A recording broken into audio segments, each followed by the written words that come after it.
కూడవెల్లి కాశీ విశ్వనాథాలయం. ఇది కూడవెల్లి కాశీ విశ్వనాథాలయంలో ఇక్కడ ఉన్న రామలింగేశ్వరాలయం కానీ కాశీ విశ్వనాథాలయంలో కానీ మనకు మూడు నందులు కనిపిస్తాయి. అపురూపమైన కాకతీయ శైలి నందులు ఇవి. చాలా అందంగా కనిపిస్తాయి. అందరూ రామప్ప నంది గురించి చెప్తారు. కాకపోతే ఇక్కడ ఉన్న నంది శిల్ప చతురత మాత్రం చాలా అద్భుతంగా ఉంటుంది.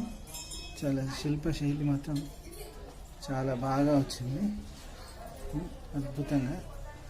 ఇందులో వీటి పట్టాల మీదనే ఇక్కడ కీర్తి ముఖాలు సపరేట్గా ఇట్లా చెక్కింది కదా. ఇక్కడ ముందు ఒకటి, ఇక్కడ మధ్యలో ఒకటి, ఇక్కడ ఒకటి కీర్తి ముఖాలు చెక్కింది. వీటి మోకు కూడా చాలా న్యాచురల్గా అందంగా చెక్కి ఉన్నారు. అది కాకుండా ఇంకొక ఇది కూడా చిన్న నందులైనా కూడా చాలా అపురూపంగా చెక్కింది ఇది. మళ్ళీ మెయిన్గా ఇంపార్టెంట్, ఇది ఎంత సునిశ్చితంగా డీటెయిల్స్ అంటే చెవులోని అవి నరాలు కూడా చెక్కింది. ఇది అందమైన అది.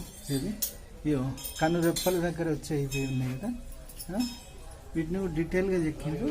మళ్ళీ ఈ మూతి మామూలుగా స్పెషల్గా చాలా ఎక్కిన గంగడోలు ముడతలతో సహా చాలా నీట్గా వచ్చింది అన్నమాట. చాలా ఇంత అందమైన నంది. అందరు రామప్ప టెంపుల్ గురించి చెప్తారు కానీ ఇది ఉంది కదా, చాలా న్యాచురల్గా ఉంటుంది. రామప్ప టెంపుల్ కంటే కూడా అద్భుతమైన నందీశ్వరుడు అని మనం చెప్పుకోవచ్చు.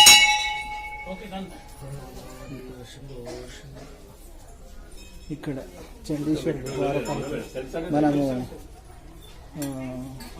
నందికందిలో కూడా అల్లాదుర్గ్ టెంపుల్లో చూస్తాం కదా, అట్లాంటి చండీశ్వరుడు కాకతీయ శైలి లింగం ఇక్కడ మనం చూడవచ్చు. ఓం నమః శివాయ.